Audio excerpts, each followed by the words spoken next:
said you didn't want him to see it coming. Yes. What did you hit him with? A hammer. A hammer? Yes. Okay. And I basically killed him with it. Meet Shelby Nealy, a seemingly ordinary guy with an extraordinary confession to the murder of his father-in-law, Richard Ivanchik. But as the details unravel, it becomes clear that this is just the tip of the iceberg, and the story takes a horrifying turn when Shelby reveals the fate of his mother-in-law, Laura. So where are you at when she comes in the front door? Oh, I welcome her and everything, and then she's walking towards the kitchen, and then I get her before she sees anything coming. So she never saw her husband laying there? Mm-mm. Okay. As he calmly sips his coffee, he now talks about his third target, his brother-in-law, Nick. Same thing, same hammer? Yeah. So the same hammer you used the same hammer to kill all three of them? Yes. You knew you f***ed them up the most, so I was assuming that you saw the damage. No, because like blood went everywhere. And that was As you're hitting them, blood's going everywhere. Yeah, that was the first time that happened. But even after all these shocking confessions, Shelby still had another disturbing secret that was about to send a shiver down the spine of the detectives. This bone-chilling story started off with a 911 call in January 2019, made by Richard's elder son, whose name we chose to keep private. Good afternoon. I live in West Palm Beach, and I'm calling about a possible welfare check on my father. He lives in Tarpon Springs. I've been trying to reach him since just before Christmas, and without any luck. Him and his wife. What's the name of the person we're going to be checking on? Richard Ivanchik, Ivancit, and his wife's name is Laura. When police arrived at the address, a foul odor greeted them. Inside the house, they discovered the bodies of 71-year-old Richard Ivanchik, 59-year-old Laura Ivanchik, and 25-year-old Nick Ivanchik, all in an advanced state of decomposition. The walls showed rough paint stains, and it seemed like attempts had been made to clean the bodies with chemical agents.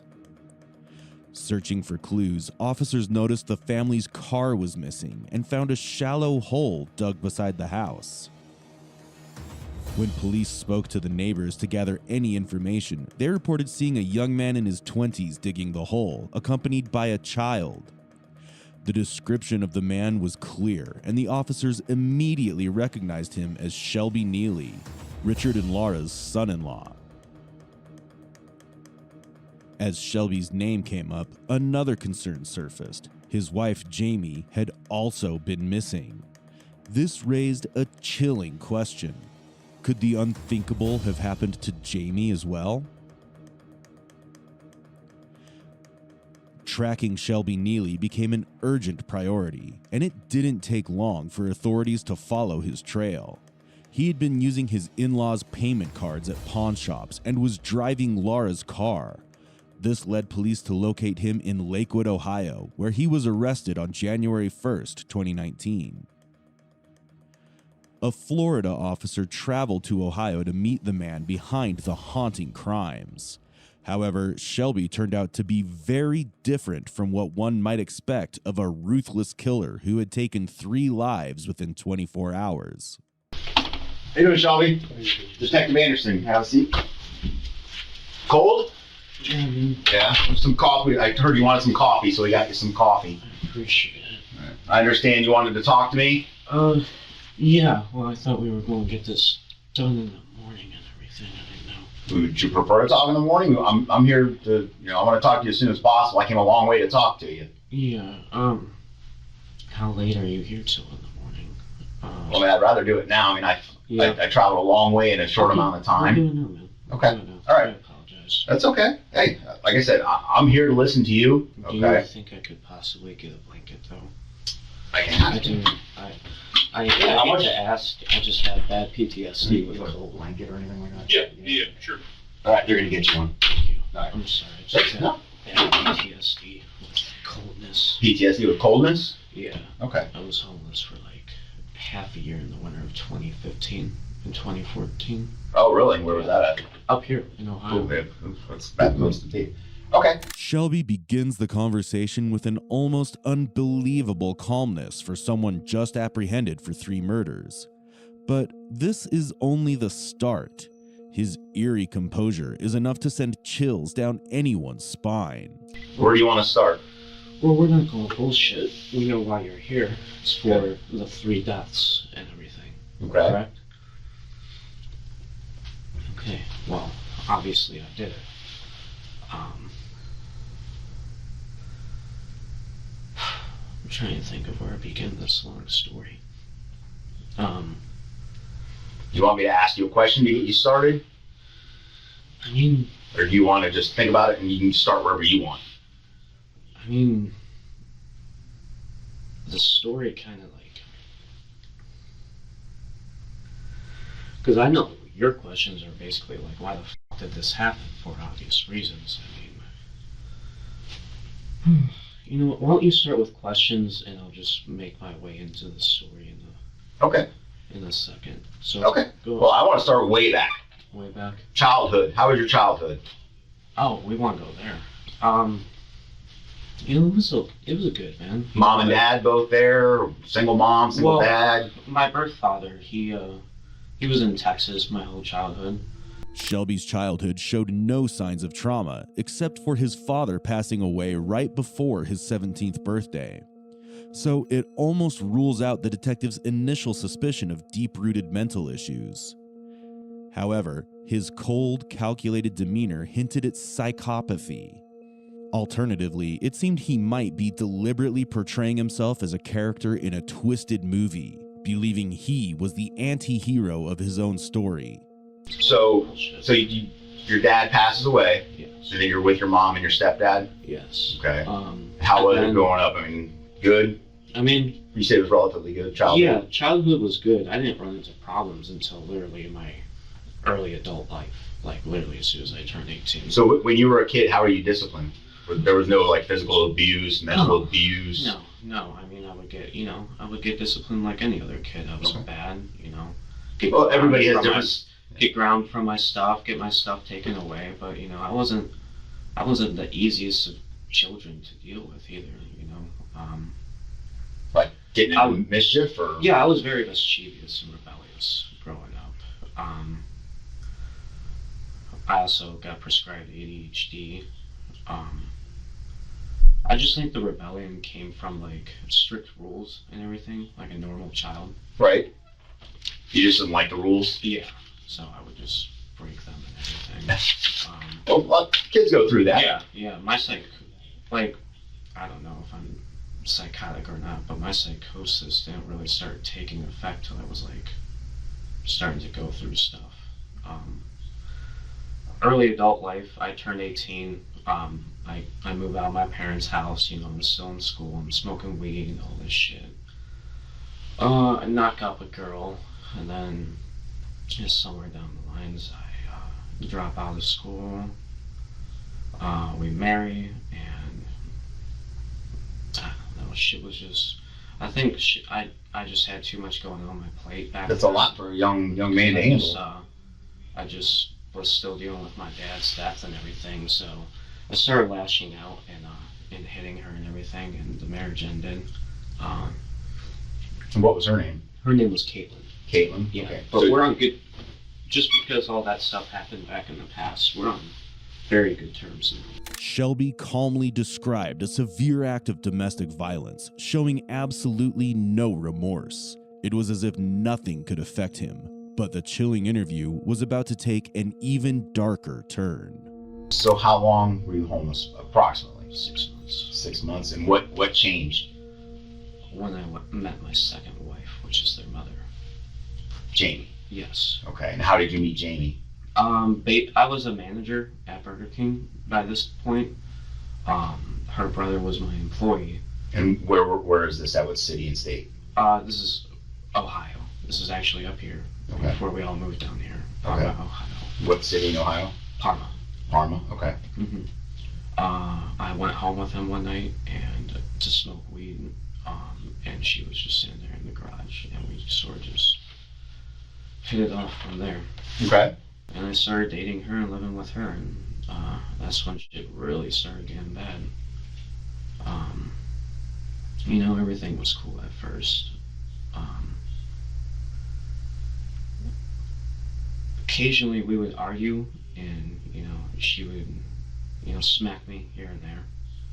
And I was like, it's whatever. It's a woman. They lose control of their emotions. And by this point, of course, this is after the whole domestic violence. I'm really not trying to hit a woman and all that. So, unfortunately, their daughter was very, how do I put it, disrespectful towards rules when living under. Can I get some water? I'm sorry. Sure. As he casually insults every single woman on Earth, Shelby sips his coffee and quenches his thirst with a glass of water before revealing a disturbing story. How do you think you're doing as a dad? How do I think I'm doing as a dad? Yeah. With your kids. I think I did pretty damn good Yeah. as a dad. Yeah. What do you think about Jamie as a mother? How do you think she does? She did not do good. Can you give me some examples of why she didn't do good? Well, I mean, I'm going to be honest with you. She's not alive anymore because of what she tried to do. We're going to get into that. Okay. I do apologize that when I first started the conversation, it was kind of hard for me to piece together how to tell you that, but we're at a good point now. She passed away.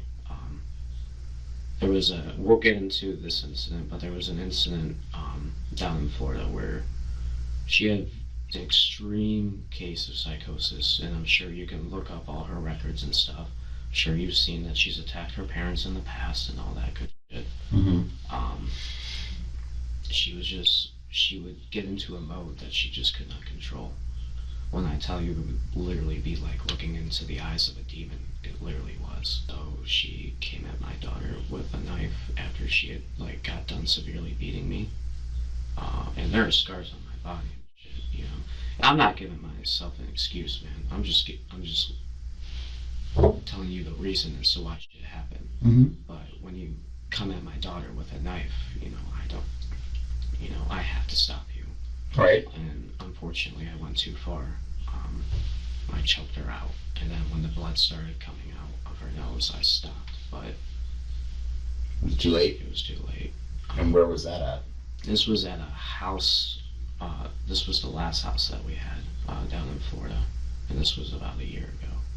So she's been deceased for a year? Yes. Okay, was that in West Palm? No, this was in close to Tarpon Springs, Pasco? Newport Richie. Where is she now? I buried her in that backyard. She's in the backyard of that home. Yes, buried. All right, so say this is like the little deck that you walk in on. Okay. You turn immediately right and walk 5 steps out, and she should be buried right there. Jamie, who was initially believed to be missing, had actually been dead for a year. This meant Shelby had managed to avoid capture from January 2018 to January 2019. Now, the pressing question was, how did he manage to stay under the radar for so long? Did anybody ever ask you where she was? Oh yeah, I mean, I lied. Well, I obviously you're gonna lie if, something like that has happened, but I'm like, who asks you where she is? Doesn't Nick go, hey, where's my sister? Or her parents call you? Or Well, yeah, and thankfully I knew her so well, I knew how to act like her. It was weird, man, they never talked to her over the phone or anything. I would just act like her. I was on text message and everything, Sometimes I would act angry at the parents and all this stuff, but, dude, I would just feel bad, so I would, send them pictures and everything of the kids, because, they were persistent. And of course, everybody else, because I left Florida immediately. after that? Yeah. Let me, and I don't think I asked this. Go ahead. Approximately, what was the date that this occurred?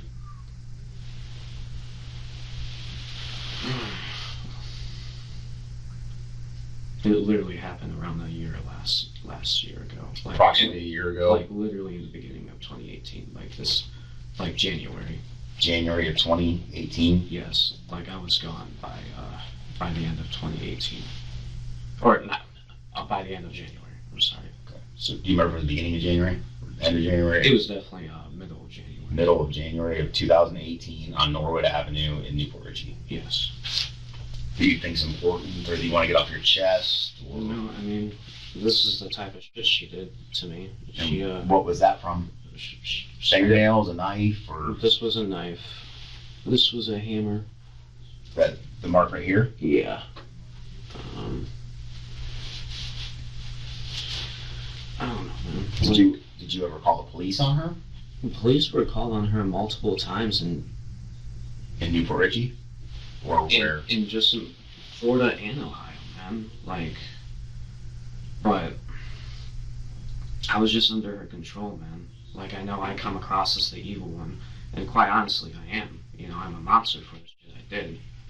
But unfortunately, there's a reason for the shit that I did. She would go in jail.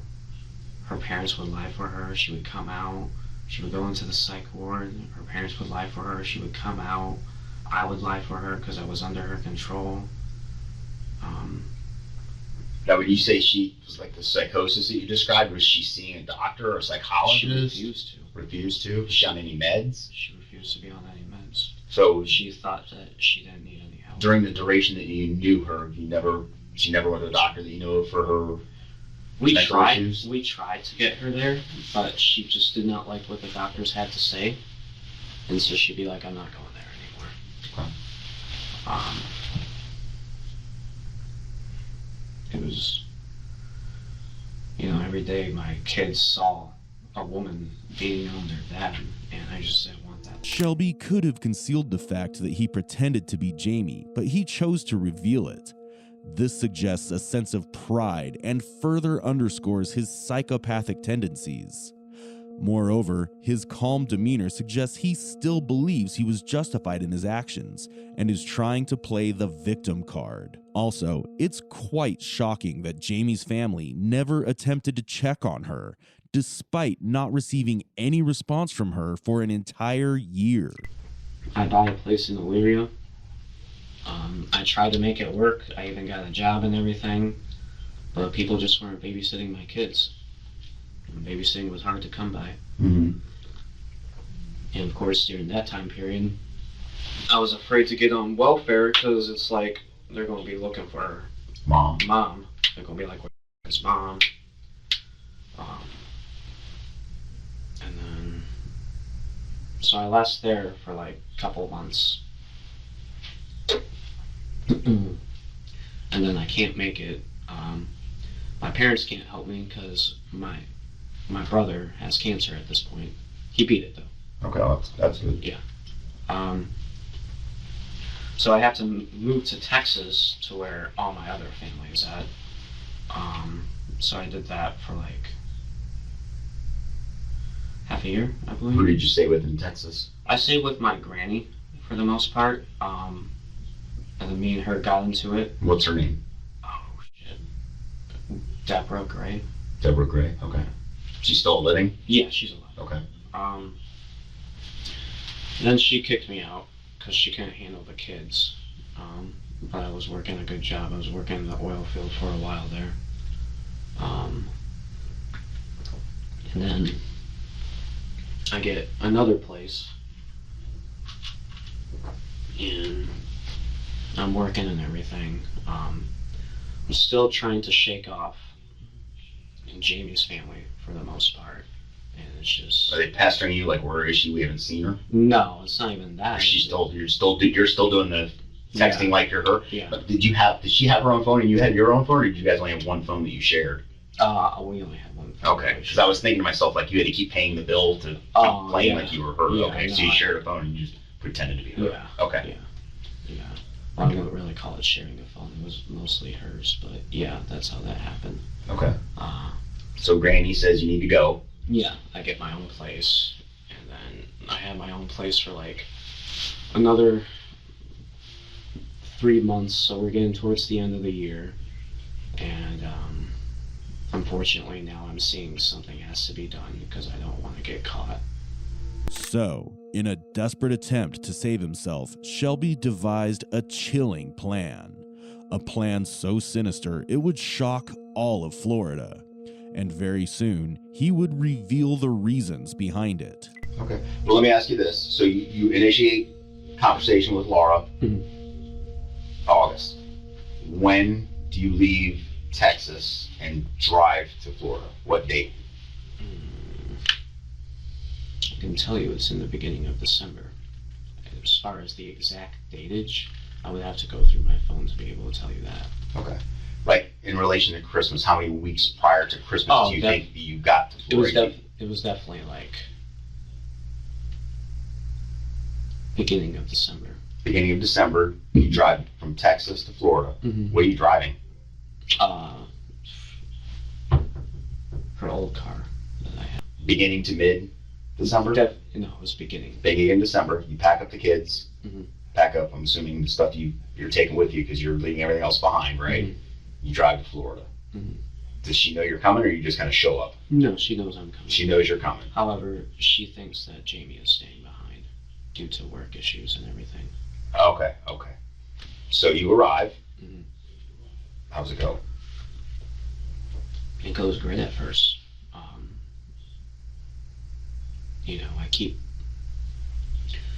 I kept putting off killing them. If I'm going to talk about this moment, we're going to talk about it. I put off killing them, and I tried to look for every alternative not to do it. And of course, I didn't have to do it. There was no reason for me to do all this, But he did it anyway. And the next part of the interrogation would shed light on the motive behind this horrifying triple murder. I was coming up on a year that she was dead and everything. I just wanted to, this is going to sound ridiculous, but at the end of the day, I just wanted to make sure my kids were okay, So were you worried that they were going to try to take them from you? I was worried that they were going to try to take them from me. I was worried that, honestly, no offense to them, they were great people, and I did care about them and love them greatly. I did. I actually got along with her more than my own mother, Right. which is sad. I didn't want to do this shit, man. I didn't want to do any of this shit. But they just don't know how to raise kids, man. Like, flat out. Shelby killed 4 people who were family to him, all under the guise of protecting his kids. His paranoia about believing his children might turn out like their mother Jamie is hard to comprehend. His statements reveal his prejudiced nature and even contradictions. He said he had to do something to save himself from being caught after killing Jamie, and he knew that her family was the biggest threat to him. So, one can get the idea as to why he actually killed the Ivanchik family. I kept putting it off. They were enjoying time with their grandkids, and At what point in time did you decide I have to kill them? Was it when you were driving there? No. I fought with it literally up until I did it. Okay, so when was your first thought of, I need to kill them? Oh, like, it was definitely on my way there. While you're driving there, Yeah. you're thinking to myself, I need to kill them. Yeah, like if I'm going to survive and raise these kids and not get caught. And then I get there. Because they pose a threat to what you believe was a threat to your custody of your children. Shelby had planned to kill the Ivanchik family from the start, but claimed he held off from doing so, and instead continued to watch them spend time with his kids. Despite this, he went through with the murders, showing he was more sadistic than emotional. It seems Shelby doesn't truly understand the concept of emotions, no matter what he says. No, you're doing great, man. It's just it's hard for me, man. You're doing great. You're doing great. While we're in the steps, I'm trying to get stuff. I don't want to forget things. Of course. And I kind of want to try to, as sequential order as we can, so we're not jumping around. You know what I mean? If I'm being honest with you, we've been doing awesome on the order. Like, Okay. as far as time and everything, as far as like chronological order. Okay. We've been doing very good. So, go from there. You get there, and you said everything was going great at first, right? Yeah, by the way, also what made things easier to not be able to talk on the phone with them, for Jamie not to be able to talk on the phone with them, there was a debt collector from the old house, because, the old house got trashed. I kind of trashed it to, make them not really, think that there was a dead body there, Try to throw them off. Yeah, I was trying to be intelligent. It was the most unintelligent thing you can do. Well, while we're talking about that, when you put her in the grave, you cover it, did you do anything to disguise the top of the grave, put leaves over it or anything? Because I've seen, you look at the backyard, you don't want to see this fresh pile of dirt. Yeah, no, I put something over it. It was we had a bunch of these wooden, oh god damn it, what are they fucking called? Not wooden planks, but basically there was a bunch of shit that could have been used for construction in our backyard that I put over. Just laid it over the top of it. And what did you do with the excess dirt? Just spread it around the yard, or? Oh, I just put it all in the grave. It all fit in there. Oh, and it then I did? just smoothed it out and then put stuff over it. Okay. All right. So fast forward, we're back to your Tarpon Springs. Your kids are staying in the bedroom with you. You go down the hall, first door on the right. Yeah. Correct. Yeah. Okay. So I'm there for probably a good 2 weeks before I killed him, though.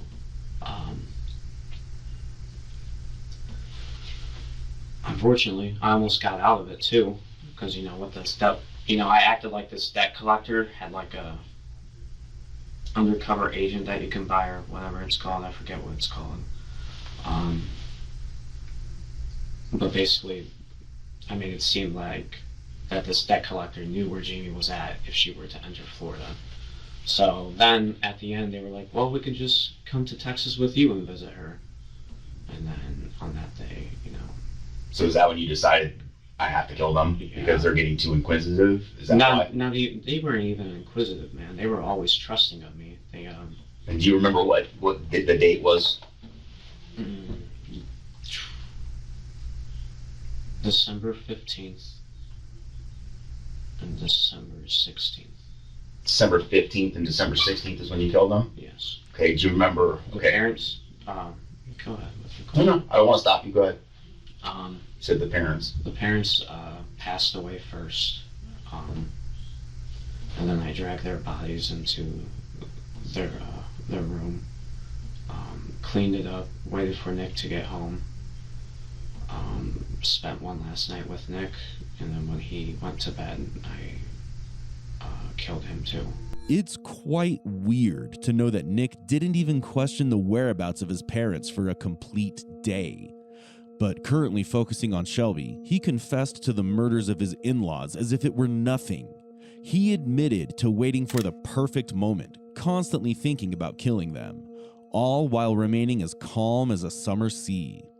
His demeanor won't change, but the details he's trying to reveal will only grow more horrifying. What did you hit him with? A hammer. A hammer? Yes. Okay. And I basically killed him with it. Okay. So when you say, where's the first place you struck him with the hammer?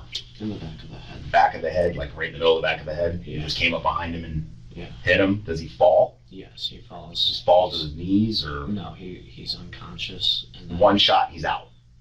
Well, he's Unconscious. unconscious, yeah. Okay. And then I whack him again a couple of times on the head to give him a quick death. Do you remember where on the head? No, because if I'm being honest with you, I wasn't trying to commit the act in the first place, so I'm not really trying to look. I know I definitely got him right here, but all I really did was bash him a couple of times and then walk away. Okay. And then he passed away. Did you hear him still breathing, or? When I did, I would go over there and whack him just to try to get him to be done, because I didn't want him to suffer anymore. So after you hit him the first couple times, you walk away, Mhm. and I just don't want to put words in your mouth. You hear him, so you go back and you hit him a couple more times? Yes, Okay. And how many times did you have to keep going back? that was the only one time that I had to go back. Okay, so if you had to guesstimate how many times you struck him with a hammer, what would you think? I would say 5 to 7 times. 5 to 7 times. And it's right in the area by where your kids' toys were at. Yeah. Okay. Where are Bella and Oliver at when this is happening? They're in the room. They're in the Yeah. bedroom you were staring at with the door closed. Yes, yes. Okay. Did they come out? No, they can't open doors or anything. They can't open doors. No. Okay. No, I had the room completely baby-proof for them, so they were safe. Shelby claimed his kids were safe, but safe from whom? Their innocent grandparents, or the monster of a father who was savagely bashing a man's head just outside their door. Regardless, it was now time to hear the details of Laura's murder. You greet her at the door. Yeah, and then She starts walking towards the kitchen. Still Okay. doesn't notice her husband. Okay. And then I basically take her out before she can notice anything. Okay. And where do you hit her? Same place. Back of the head. Yes. Okay. She drops immediately. Mm-hmm. Okay. And then So she's in the same room with her husband? no, she's in a different room. Okay, where? She is in the living room, walking towards the kitchen. Kitchen. He's in the dining room, Okay. towards the left and everything. Like I said, I don't know how she did not see him when. He killed both of them an hour apart, but rather than taking a moment to feel guilt or regret over his actions, he calmly and patiently waited to murder Laura. This clearly shows that while Shelby might not fit the textbook definition of a psychopath, he undeniably exhibits psychopathic tendencies. It would be fair to say he's at least on the borderline. Okay. So they're both down. Drag both of them. Which one do you drag first? Definitely Rich. Rich. He's on the area rug. Yeah. So you tell me. You got to tell me how you did it because he's a pretty big dude, and I'm not taking this offense. You're not near as big as he is. Oh yeah, That's gotta. You had to like busted your ass to get him back there. God, did I ever? Yeah. How long did it take you to get him from there down the hall and into the room? Dude, honestly, only 5 minutes. Probably your adrenaline through the roof, right? Yeah. I mean, you got to be like, do you know when Nick's coming home, or is it like, oh shit, I got to get going. Nick could come home. I got to get them out of the way. At that point, I didn't know when Nick was coming home. So you're right. Definitely adrenaline played a big part into it. I think moving him. But yeah, I got him out of there in like 5 minutes, and then I moved her in there, and then I cleaned up all the blood with the mop and everything. And he didn't notice anything when he got home. I finally did get a hold of him. Where was, and how did you get Laura into the bathroom? There was another rug that was close to her. I threw a towel on her. Sorry, I'm fine. And then I put her on the rug, and then I dragged the rug. Okay, but you brought Rich first. Yes. How did you get her past Rich? Because he was, from my recollection, he's laying on his back with the rug covering him in the doorway. You have to pass the doorway to get into the bathroom. I'm sorry. I think I brought her in first. Okay. That's why I'm asking these questions, because you could have done it, but I want to make sure we're right on the order, because for you to get her over the top of him would have been a pretty good feat. Yeah. So no, that would not. Now that you think about it, you're positive you drug her back first. Yes, she got drugged back first. Okay. I apologize. Okay, so you get both of them on their area rugs into the room, close the door. You just chill with the kids until Nick comes home? Yeah. Okay. What of time course, did you everything.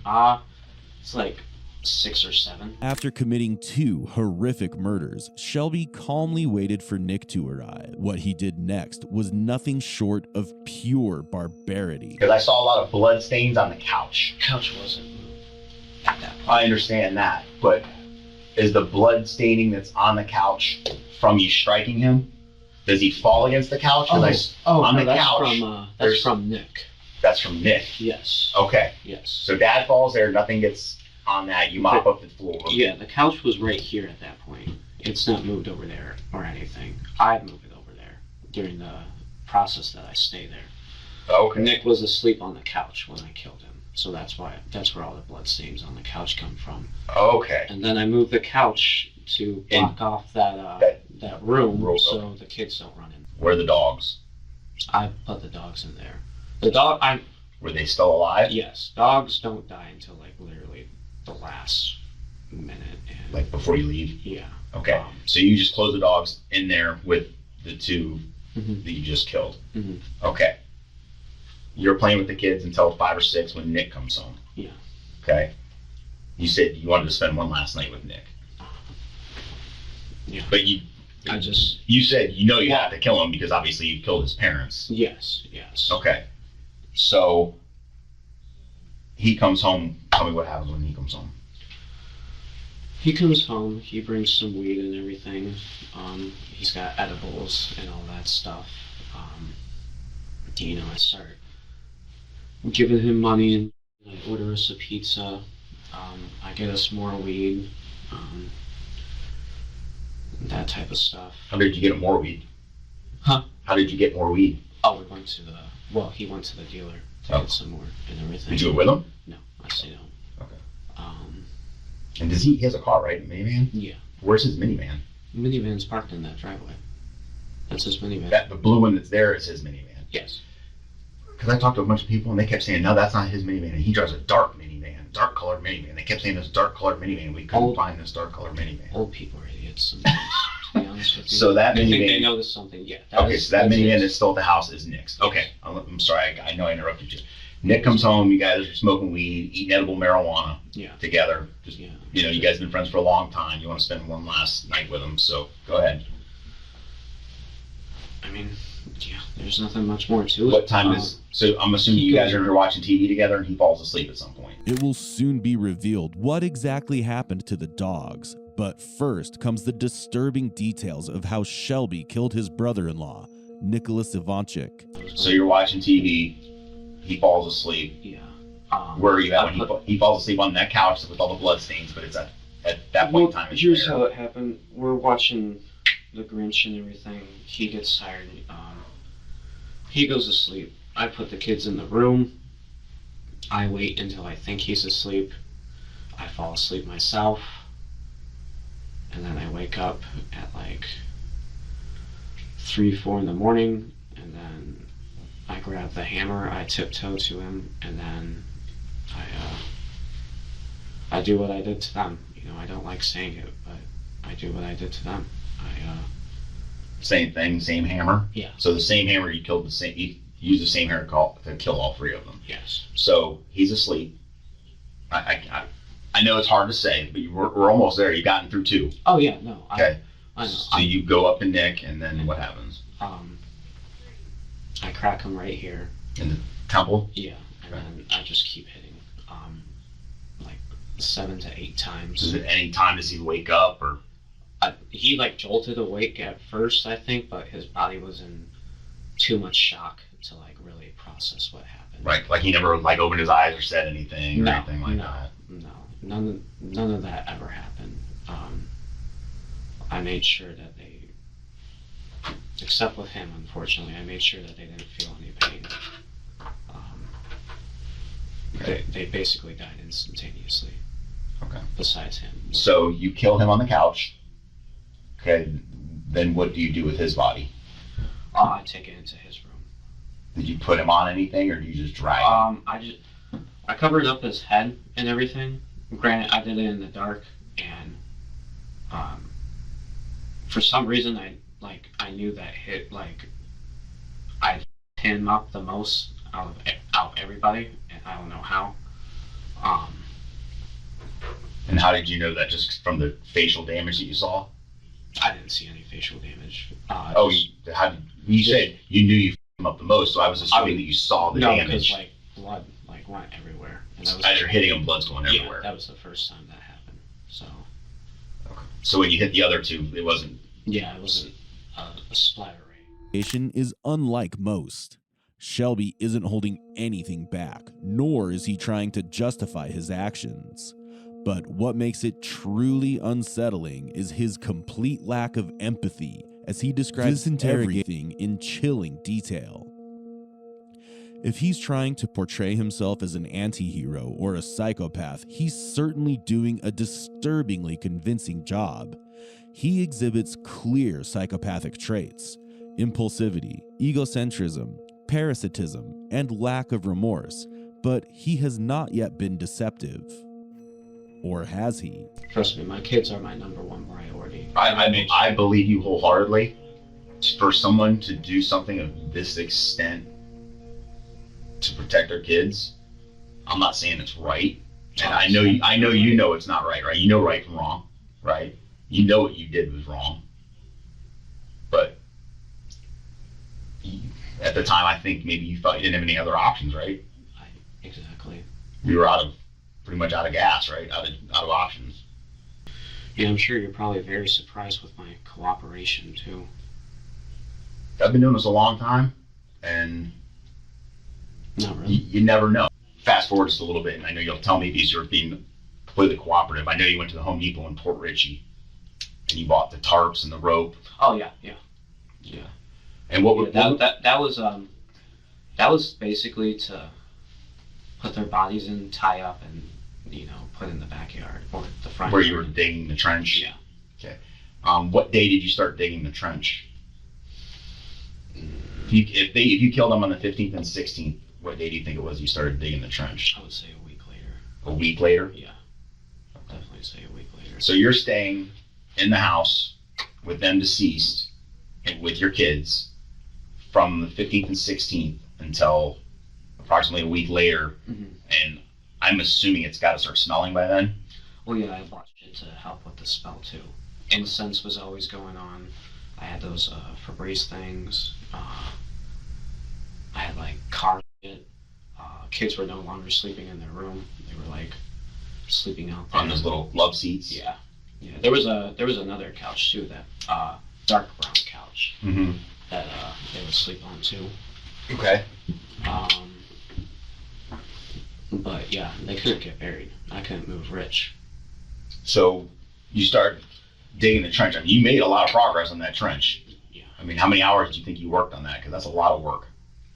It only took me like 2 hours. 2 hours to dig that, and it's the shovels. That was me being paranoid. That was you on adrenaline and bang, and I got to get this done. I got to get these people buried, and I got to get out of here. No, that was me going like, these people are definitely going to get sketched out here pretty soon by me digging this hole.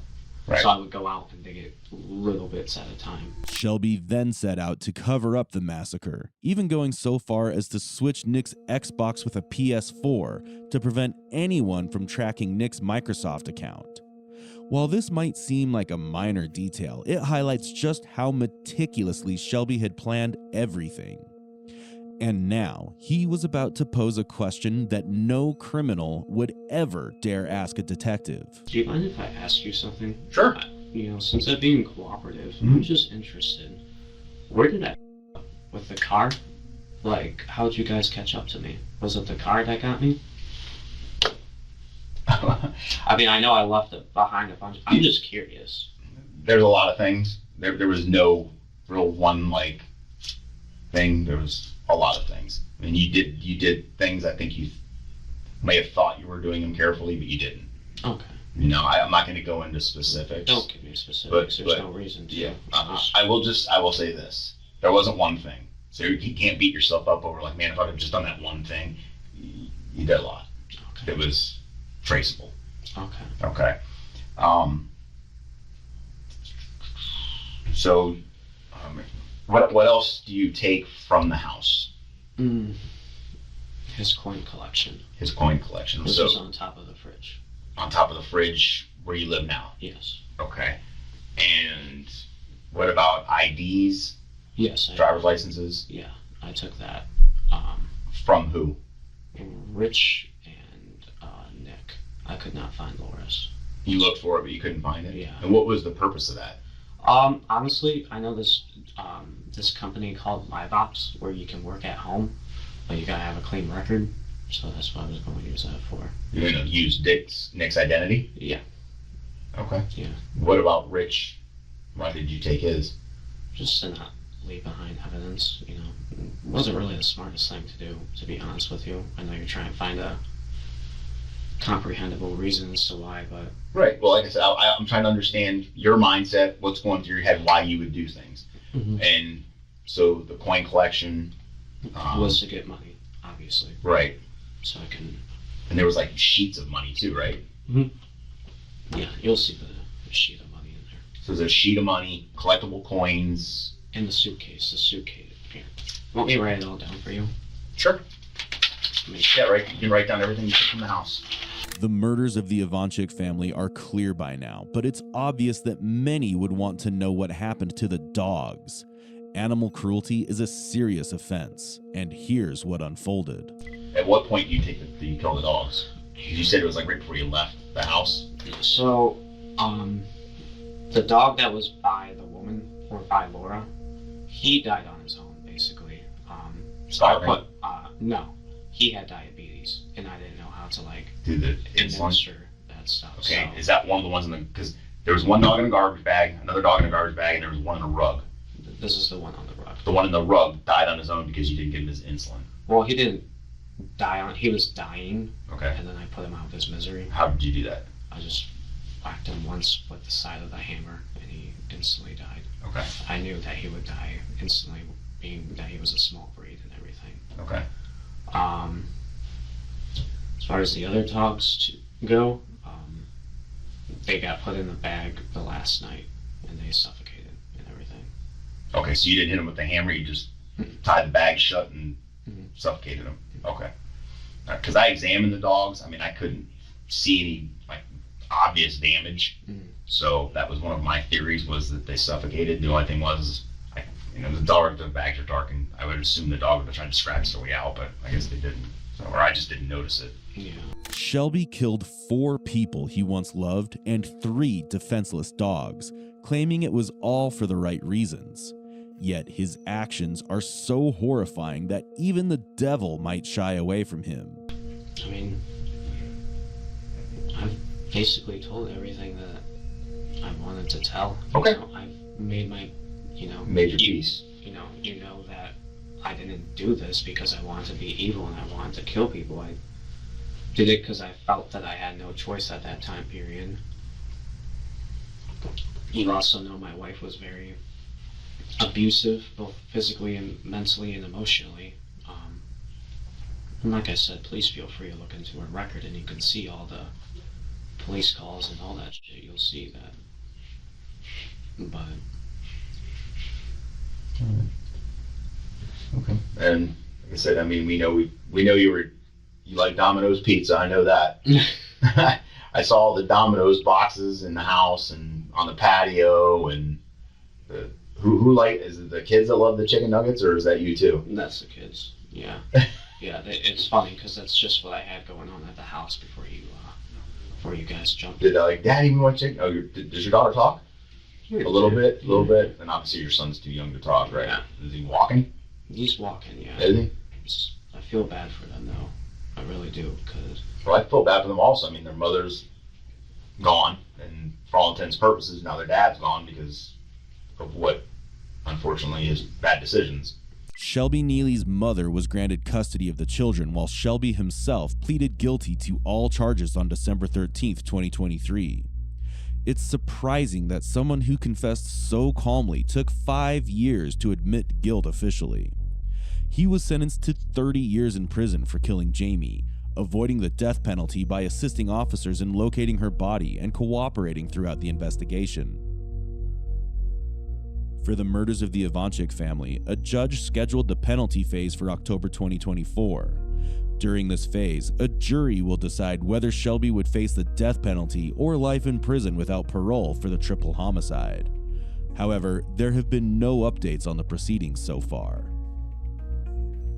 Avoiding a severe punishment for these horrific murders would truly be a terrible miracle, one that would defy justice and leave a bitter sense of outrage. So, what do you think about this case? Do you think Shelby was actually a victim and what he did to protect his kids is justified? Or is he just a cold-blooded psychopath who deserves the worst punishment anyone can get?